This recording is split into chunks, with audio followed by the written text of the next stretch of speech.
안녕하세요, 취분남입니다. 2월 25일 해외 축구 리그 분석 영상을 준비했습니다. 재밌게 보시고 추천, 구독, 알람 설정 부탁드립니다. 아스톤 빌라 대 노팅엄 포레스트. 빌라가 홈에서의 강세는 확실한 팀이라고 할 수 있을 것입니다. 다만 오프사이드 라인으로 커버하던 높은 라인의 리스크가 디뉴 이탈 이후로는 흔들리는 양상이 강합니다. 노팅엄이 역습으로 꽤 재미를 보고 있는 상황이고 후방이 불안정한 상황에서는 아스톤 빌라도 마구 밀어붙이는 상황을 만드는 것이 다소 부담스러운 상황임에는 분명할 것으로 보입니다. 노팅엄이 중앙에서는 그다지 빌드업을 유려하게 풀어가는 팀은 아니라고 볼 수 있습니다. 다만 역습 상황에서는 지난 경기에서도 기대 득점을 상당히 올리는 등 효율이 좋지 못한 팀이라고 보기는 어려운 것이 사실입니다. 아스톤 빌라와 노팅엄과의 경기에서는 제법 골이 많이 나오는 경우가 있는 편이었고 5대5라는 스코어로 무승부가 나온 사례도 있었던 대진이었습니다. 아스톤 빌라가 홈에서 상당히 강하다고는 하지만 높은 라인을 커버하는 오프사이드 컨트롤이 디뉴의 이탈 이후로는 다소 흔들리는 편이며 노팅엄이 지공은 몰라도 속공 상황에서는 어느 정도 효율을 높이는 플레이가 가능한 편입니다. 브라이튼 대 에버턴. 브라이튼은 에버튼을 홈에서 상대하는 것이 오히려 부담일 수 있습니다. 현재 3경기 연속으로 에버튼을 홈에서 이기지 못하고 있고 2연패 중이기도 합니다. 압박을 끌어당기고 공세로 이어가는 양상은 잘 통하고 있는 편인데 에버튼의 속공에 생각보다 많은 피해를 입는 양상이 있었습니다. 최근 0대4라는 대패를 안긴 루턴과 에버튼이 비슷한 플레이를 보여준다는 점도 부담으로 작용할 수 있을 것입니다. 에버튼은 최근에 세트피스에서의 한 방 말고는 골을 넣지 못해서 전전긍긍하는 중입니다. 물론 브라이튼을 상대로는 맥릴 같은 선수들이 속공으로 꽤 많은 피해를 주는 모습이 있었고 브라이튼이 세트피스에서 안정적인 수비를 보여주는 면모가 있었다고 하기는 어려운 상황이었습니다. 주요 전술인 세트피스에서의 여러가지 전술도 효과가 있을 것이며 물론 에버튼이 브라이튼에게 공격권을 많이 허용하고 난전으로 가는 것을 추구하는 편이라서 대부분 이 대진에서는 다득점 양상이 짙었습니다. 오버가 1순위입니다. 홈에서 브라이튼이 기세를 올리고 있다는 점은 생각해야 하나 에버튼을 상대로는 오히려 홈에서 헤매는 분위기가 짙은 것이 사실이기 때문입니다. 특히 에버튼의 속공과 세트피스에 상당히 많은 타격을 브라이튼도 봐야 했던 모습이었으며 물론 압박을 끌어당기고 전개하는 브라이튼의 공격 플레이 자체가 안 통하는 모습은 아니었습니다. 크리스탈 팰리스 대 벌리. 팰리스는 글라스너 감독을 선임했고 에버튼 홈에서 무승부를 기두면서 일단 호지슨 감독 체제는 막을 내렸습니다.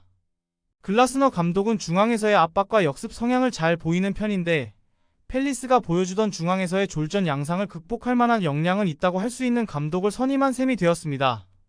물론 글라스너 감독이 바라는 역습은 에제 올리세가 없는 상황에서는 폭발력을 장담하기 어려운 상황이기는 합니다. 벌리가 실리적으로 나서는 상황에서도 너무 무력한 모습을 보여주고 있는 것이 아쉬운 상황입니다. 중앙을 막아버리는 것으로 대응을 하고 있지만 상대의 강한 압박에 허둥대는 면모가 너무 강한 것이 원인으로 꼽히고 있습니다. 그나마 역습 상황에서 측면을 경유하는 것이 공격 루트라고 볼 여지는 큰 편이나 측면도 되는 날과 아닌 날의 차이는 생각보다 큰 편입니다. 언더 양상에서 팰리스가 신승하는 양상을 기대해보는 매치가 될 듯합니다. 팰리스의 감독이 중앙에서의 삭제 양상을 덮을 수 있을 만한 압박 전술 역량은 보여준 바 있는 상황이고 벌리가 이런 압박에 대응하는 양상에서 약점이 뚜렷한 것이 사실입니다.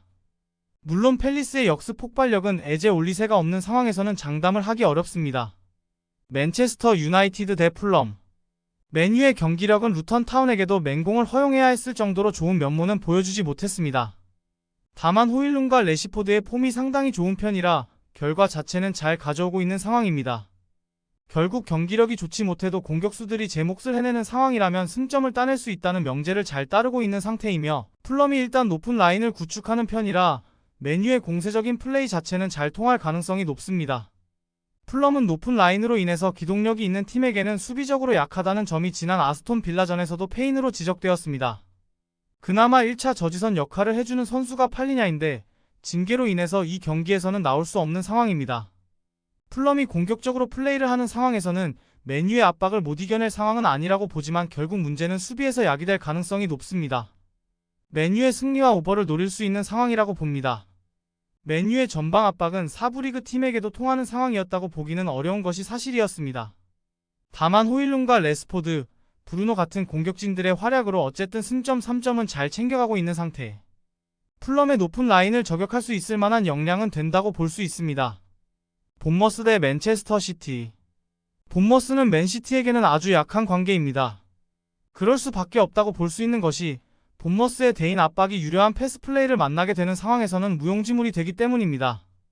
토트넘에게 패하는 상황에서도 토트넘의 패스 플레이가 본머스의 압박을 무력화시키면서 승리를 챙긴 케이스였다고 할 수 있었습니다.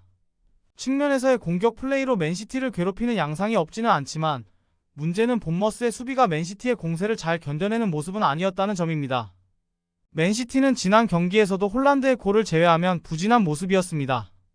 다만 지난 경기에서는 도쿠와 데브라이너가 선발에서 제외되는 로테이션이 어느 정도 가동을 한 상황으로 보는 것이 합당했으며 첼시전에서도 도쿠의 드리블이 막힌 상황에서도 데브라이너의 개인 기량으로 기대 득점 자체는 상당히 높게 잡히는 모습이었던 것을 주목해볼 이유는 충분할 것이고 공격 시스템과 패스의 유려함은 늘 신뢰를 할 수 있는 팀입니다. 맨시티가 여전히 유리한 상황이라고 보는 매치입니다. 유려한 패스워크가 살아있는 상황에서는 본머스의 압박을 무력화시키는 모습을 보여주었고 여전히 공격 시스템에 있어서 맨시티는 높은 점수를 낼 가능성이 큽니다. 아스날 대 뉴캐슬.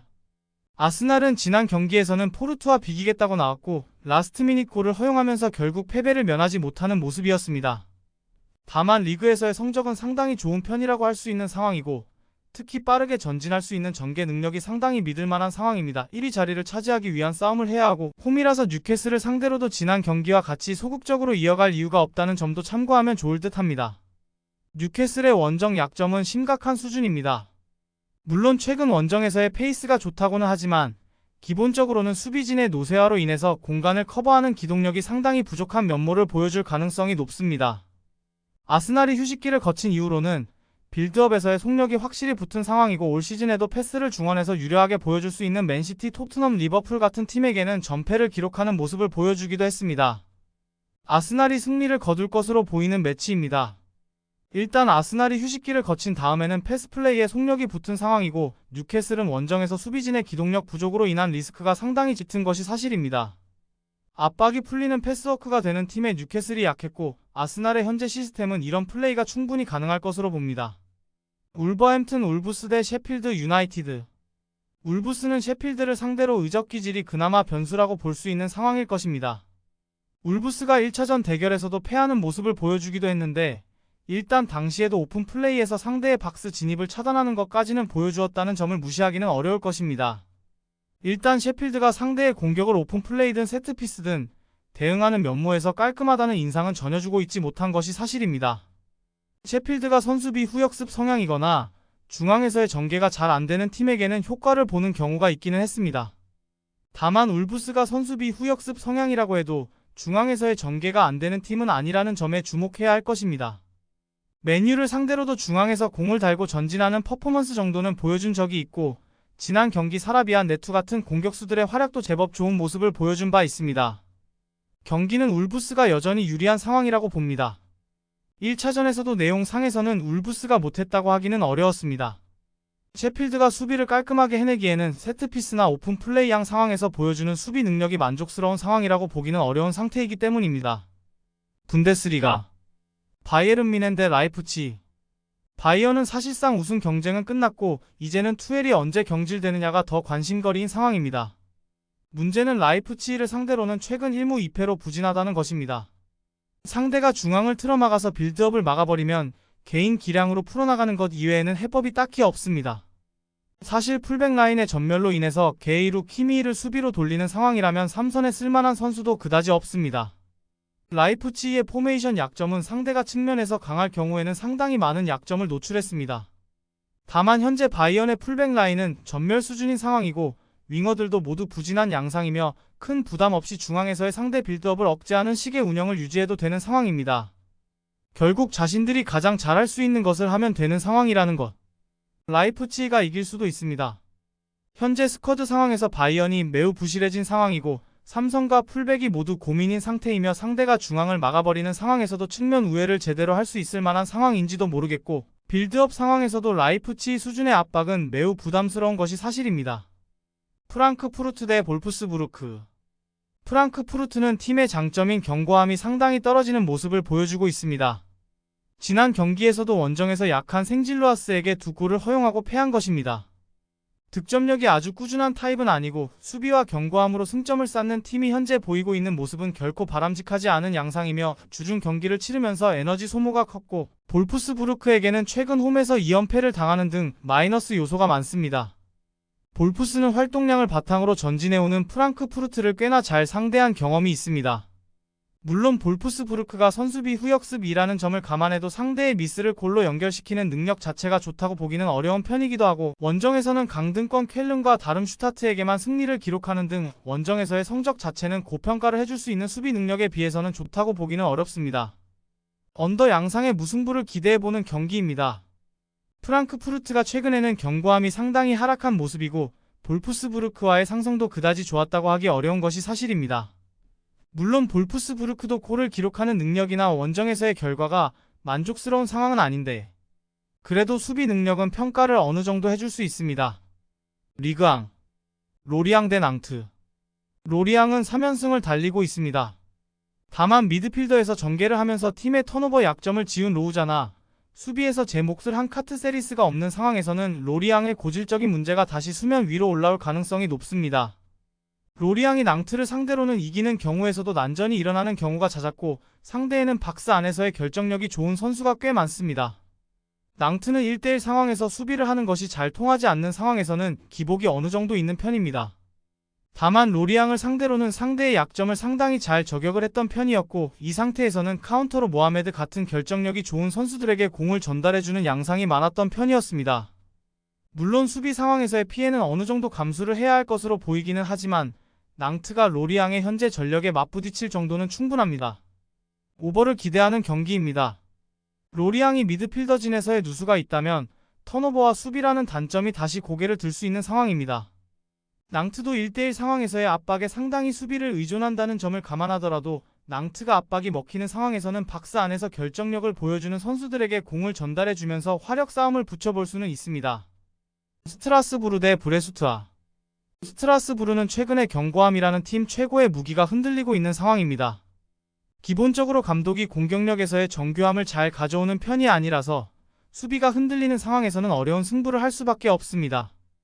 특히 랑스나 PSG같이 중앙에서의 압박의 질이 일정 수준이 되는 팀에게 밀리는 양상인데 적어도 브레스트가 이런 상황에서는 강점을 가진 팀이라는 점은 부담이 될 것입니다.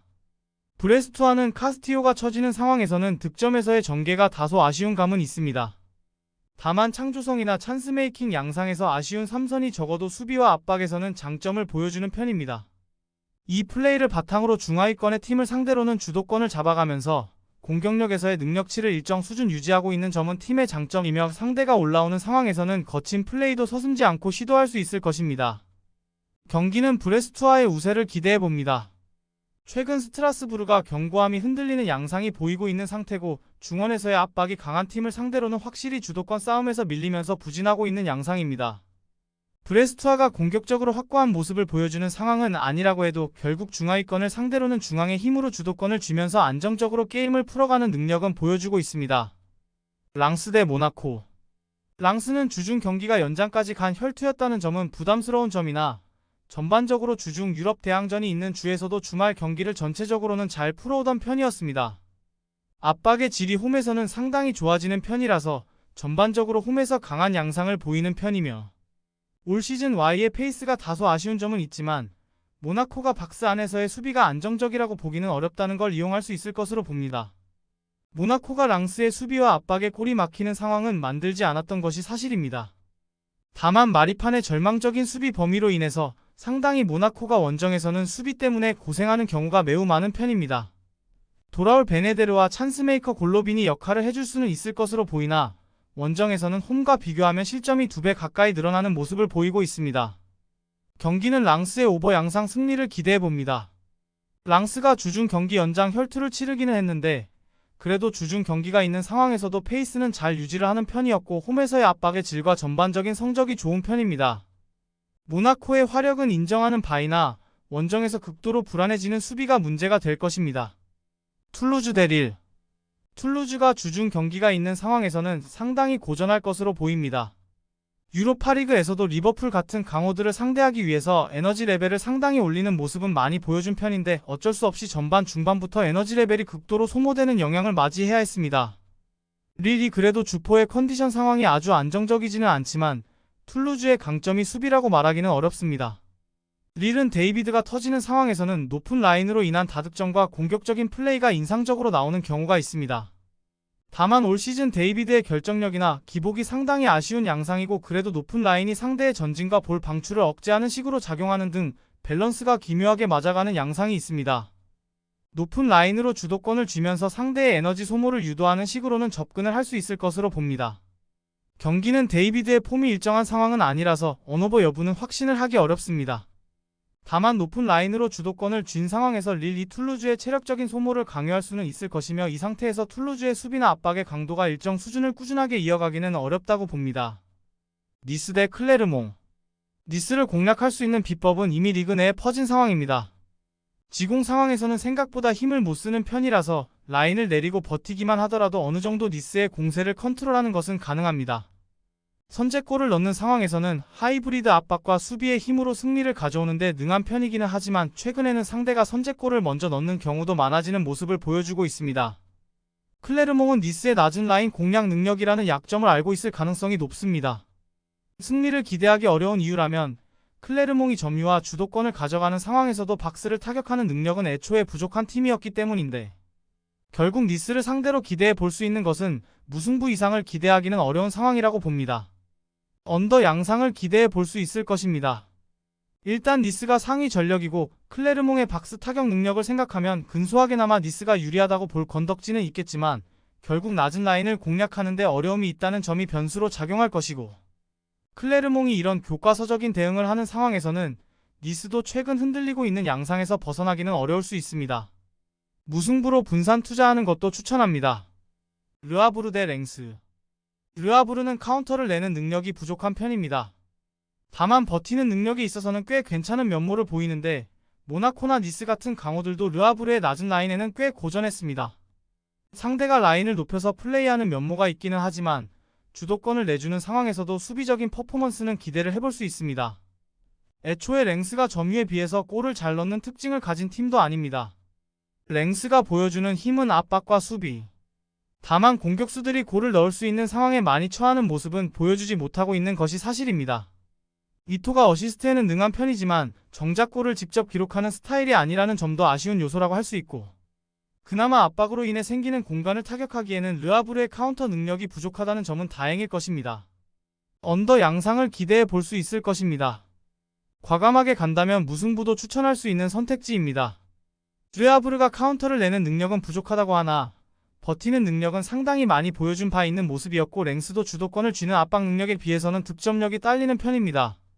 라리가. 바르셀로나 대 헤타페. 바르셀로나는 챔스 주중 경기를 치르고 헤타페를 상대하는 일정이 상당히 까다롭습니다. 홈에서 헤타페를 이겼다고는 하지만 헤타페의 거친 플레이로 빌드업을 막아세우는 양상은 늘 바르셀로나를 애먹이던 요소였다는 점은 확실합니다. 물론 헤타페가 상당히 원정에서는 실점이 많지만 헤타페가 강호들을 상대로 득점력을 못 보여주는 팀도 아니었고 바르셀로나도 올 시즌 수비하는 상황이 매우 많다는 부담이 있습니다. 헤타페는 앞서 언급했듯이 상당히 원정에서는 수비가 헐거워지는 양상이 있습니다. 다만 화력을 투사하면서 아틀레티코 빌바오와 비겨버리는 저력을 보여주는 모습이었고 헤타페가 원정에서 허무하게 무너지는 팀은 아니라고 볼 수 있을 것입니다. 그린우드와 마요랄이 기본적으로 화력을 투사하는 능력을 보여줄 수 있는 자원이라는 점이 헤타페의 수비를 커버하는 데 도움을 주고 있습니다. 바르셀로나가 이겨도 힘들게 이길 것입니다. 항상 헤타페의 거친 플레이에 빌드업이 박히면서 고생하는 양상이었고 헤타페가 실점률이 원정에서는 높은 모습이지만 화력이 제법 괜찮은 팀이라서 난전 상황을 만드는 능력은 보여주고 있습니다. 우버와 핸디무도 좋은 후보이고 바르셀로나의 챔스 일정을 생각해서 무승부로 분산 투자하는 것도 나쁘지 않습니다. 알라베스 대 마요르카. 알라베스는 압박을 강하게 거는 스타일입니다. 일단 지공 성향을 보이는 팀에게는 이 압박이 방어에 쓰이는 경우가 많은 편인데 하위 전력을 상대하는 상황에서는 이것이 주도권을 쥐는 상황에 쓰이는 경우도 많습니다. 올 시즌 홈에서 15위 이하를 상대로 전승이라는 점에 주목해볼 여지도 있을 것입니다. 물론 동적인 양상에서 역습을 맞는 상황에서는 실점률이 상당히 높은 편이었고 웅크리는 팀을 압도적으로 이길 만한 전력은 냉정하게 아닌 편입니다. 마요르카는 5백으로 상대를 올가매는 수비의 팀이지만 원정에서는 그렇지 못합니다. 일단 동적인 지로나 빌바오 그라나다에게는 난전을 허용하는 모습이었습니다. 그래도 역습 상황에서 무리큐에게 보내는 직선적인 플레이가 아주 무효하지는 않았다는 점은 고무적입니다.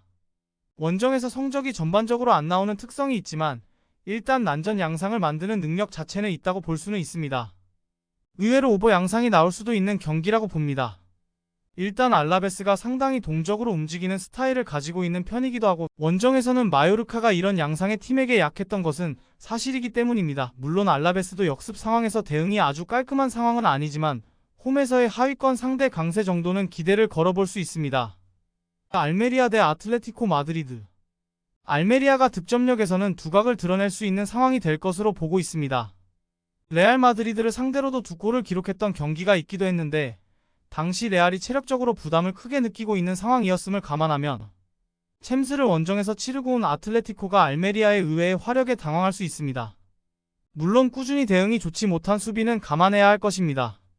아틀레티코는 인테르에게 0대1 패배를 기록, 원정에서 매우 약한 모습을 보여주는 것 치고는 스코어 차이가 크지는 않았습니다. 그만큼 아틀레티코가 보여주는 원정에서의 약점은 제법 심각한 편입니다. 아틀레티코가 원정에서는 수비와 미드필더 사이 간격을 꾸준하게 유지하는 모습은 보여주지 못했던 상태이고 리그에서는 챔스권을 유지하는 것이 목표가 될 것이며 그리즈만도 최근 폼이 아주 좋은 면모는 아닙니다. 상대의 수비 능력을 감안해도 스코어가 크게 벌어질 것 같지는 않은 경기입니다. 경기는 여전히 알메리아의 수비를 생각하면 아틀레티코가 공략이 어려운 상대는 아니라고 봅니다. 다만 체력이 떨어진 상대를 공략하는 알메리아의 공세나 아틀레티코의 원정에서의 수비 난조와 기복을 생각해야 할 것입니다. 오버 양상을 생각해야 할 것으로 보이며 스코어 차이도 생각보다는 크게 벌어지지 않는 경기가 될 것이라고 봅니다. 카디스 대 셀타비고. 카디스는 전진성과 공격력은 신뢰를 하기 어려운 팀입니다. 그나마 셀타비고를 상대로는 웅크리는 것이 효과를 볼 여지가 큰 편인데 셀타비고가 지공에 약하고 속공에 의존하는 양상이 크기 때문입니다.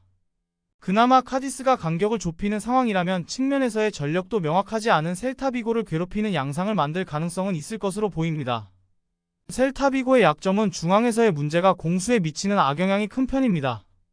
이 경기에서는 상대가 올라오지를 않을 것이니 셀타비고가 주도하겠지만 중앙에서의 전개는 셀타비고가 좋은 편이라고는 할 수 없습니다.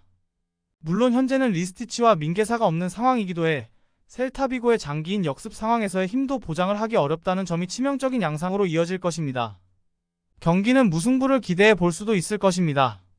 셀타비고가 주도권을 쥐고 몰아치는 상황에서는 오히려 약점을 보일 수 있을 것이며 지공에는 원래 능하지 않은 편이고 측면을 타려고 해도 전력 누수가 없지는 않은 상태입니다. 카디스가 올라오는데 소극적이라는 점은 감안해야 하나 라인을 좁히면 상대를 공격에서 묶어내는 모습은 기대해 볼 수 있을 것입니다. 세리에어 살레르니타나 대 몬차. 지난 시즌 이맘때 살레르니타나가 몬차를 3대 0으로 격파하고 상승세를 쭉 타면서 최종적으로는 잔류를 했던 경험이 있습니다. 다만 기본적으로 살레르니타나가 몬차를 잡아내기 쉬운 상황은 아니라는 점은 주목할 부분입니다. 압박이 약한 상대를 만나면 그나마 칸드레바의 전진을 기대할 수도 있지만 몬차는 기본적으로 중앙의 힘을 바탕으로 경기를 풀어가는 편입니다. 몬차는 공격력이 크게 필요한 유형은 아닙니다. 애초에 지난 경기 밀란전 4골도 상대 퇴장과 로테이션에 영향을 많이 받은 상황이었고 90분이 되기 전에서는 2대2로 상당히 팽팽했던 양상이었기 때문입니다. 기본적으로 중앙에서의 창조성이 아주 뚜렷한 유형은 아닙니다. 물론 살레르니타나의 전진을 막아 세울 견고함은 있는 편이라 몬차가 굳이 다득점을 노릴 이유 자체가 없기는 합니다. 몬차가 승리를 거둘 것입니다. 지난 시즌 이맘때의 기억을 해야 하는 상황이라고 볼 여지도 있지만 기본적으로 몬차의 단단함에 살레르니타나 공격의 전진성을 신뢰하기는 어려운 상황으로 보는 것이 합당할 것으로 보입니다. 제노아 대 우디네세. 제노아의 상승세가 뚜렷합니다. 아탈란타 같이 공격적으로 상승세가 뚜렷한 팀이 아니라면 나폴리마저도 제노아 특유의 단단함에 상당히 고전을 하는 양상이 있습니다. 일단 우디네세를 상대로도 수비적으로 상당한 역량을 보여줄 가능성은 높아 보입니다. 물론 최근 폼은 좋아 보이는 상황이지만 구드문드손이 공격 포인트를 잘 쌓는 상황은 아니고 우디네세도 제노아와 상당히 비슷한 모습을 보인다는 점은 변수가 될 수 있을 것입니다. 우디네세는 사실상 수비 말고는 공격에서 기대를 걸기는 크게 어렵습니다. 루카도 스코어러 역할을 하고 있는 상황에서 공격 전개는 중앙 공격형 미드필더가 알아서 해야 하는 상황이기 때문입니다. 토뱅이 현재로서는 주전으로 나올 가능성이 높은 상황이지만 지난 시즌과 마찬가지로 폼이 들쭉날쭉한 상황. 그래도 후방에 상당히 많은 인원을 두는 것이 수비면에서는 효과를 보고 있는 상황으로 볼 여지는 있겠습니다.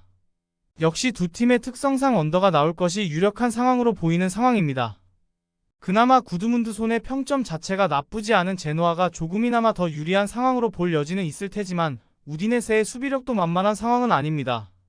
무승부로 분산 투자를 하는 것도 나쁘지는 않겠습니다. 유벤투스 대 프로시노네. 유벤투스는 지난 경기에서도 승리를 챙기지 못하면서 상당히 흐름 자체가 하락세인 상황입니다. 다만 지난 경기에서도 상대를 박스 안에서 슈팅을 하지 못하게 만드는 퍼포먼스 자체는 보여준 상황이었고, 프로시노네를 상대로는 올 시즌 코파 이탈리아에서 4대0 승리를 기록하는 등 문제라고 지적이 되었던 공격도 상당히 많이 풀리는 모습이 있습니다. 상대가 슈팅을 많이 주는 특성을 유벤투스가 잘 이용은 하고 있는 셈입니다.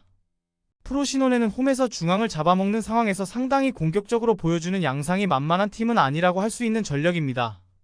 다만 원정에서는 그 공격력이 0점대로 뚝 떨어지는 상황이고 수비는 홈 원정에서 모두 불안한 구석이 상당히 많은 편입니다. 강한 공격력을 위해서 위험을 감수하는 스타일이라는 점을 생각해야 하나, 이를 감안하더라도 52실점으로 살레르니타나보다도 실점이 많은 것은 기대치를 훨씬 밑돌고 있습니다. 유벤투스가 핸디캡 승리를 기록할 수 있다고 봅니다. 프로시노네를 만나면 유벤투스의 공격력도 풀리는 양상이 짙은 편인데, 프로시노네가 상당히 슈팅을 많이 주는 것 때문에 수비 밸런스가 좋은 팀이라고 하기는 어렵기 때문입니다. 그나마 홈에서는 공격력을 바탕으로 프로시노네가 잘 나가는 양상이 있기는 하지만 유벤투스는 박스 안에서의 수비가 기본적으로는 뛰어난 편입니다. 칼리아리 대 나폴리. 칼리아리는 홈에서 모든 승리를 기록했을 정도로 강하다고는 하지만 상위 전력을 홈에서의 어드밴티지로 커버할 만한 역량은 보여주지 못했습니다. 12 이상의 팀을 상대로는 볼로냐를 잡아낸 것 이외에는 전패를 기록. 그나마 나폴리가 주중 경기를 치른 상황이고 섬으로 이동해야 한다는 것을 이용해서 최대한 웅크리고 있는 것이 고작일 것으로 보이는 상황입니다. 나폴리는 부진했던 감독을 또 다시 교체. 슬로바키아 감독으로 유로 본선 진출에 성공을 했고, 나폴리에서 사리를 보좌한 경험이 있는 칼초네 감독이 소방수로 부임을 했습니다. 점유 축구에는 역량이 있는 감독이라고 할 수 있을 것이고, 바르셀로나 전에서도 점유율에서 밀리지 않는 모습은 충분히 보여준 상황이었습니다. 나폴리가 올 시즌 부진한 것은 사실이지만 중원 전력에서 밀리지 않는 하위권 팀을 상대로는 승률 9할 기록하면서 체면치레는 하고 있습니다. 나폴리가 피로도를 확실히 이겨낼 수 있을지는 알기 어렵습니다.